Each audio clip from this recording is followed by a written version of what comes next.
তুমি বলবা আমার নাম ইভান বাড়ি দাও। এই যে আসো, এদিকে আসো। এই তোমার বাড়ি কোথায় বলো? আমার বাড়ি সিলেট সুনামগঞ্জ। হুম এই পতঙ্গের সমুদ্র সৈকত বাদাম বিক্রি করি। হুম। 500 টাকা লাভ। তা হাসির কি আছে? আরে বাবা তুমি হাসো কেন? তুমি বলো না, আজব তো। এটা তো ভালো কাজ, বাদাম বেচা কি খারাপ কাজ?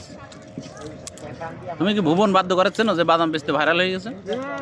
হুম, কি গান গাইছিল সেই গানটা একটু গাও তো। হুম, পারো না? আরে পারো না তুমি? ওই বাদাম বাদাম দাদা কাঁচা বাদাম এটা গাও না মামা, পারবে না গাইতে? পাগল, তাহলে আরো বাদাম কিনবো, গাও না। তুই যদি গানটা গাইতে পারো আরো 100 টাকার বাদাম কিনবো। হুম, এত হাসলে হবে? তুমি তুমি তো বাদাম আল্লাদের মানে রাখবা না দেখা যায়।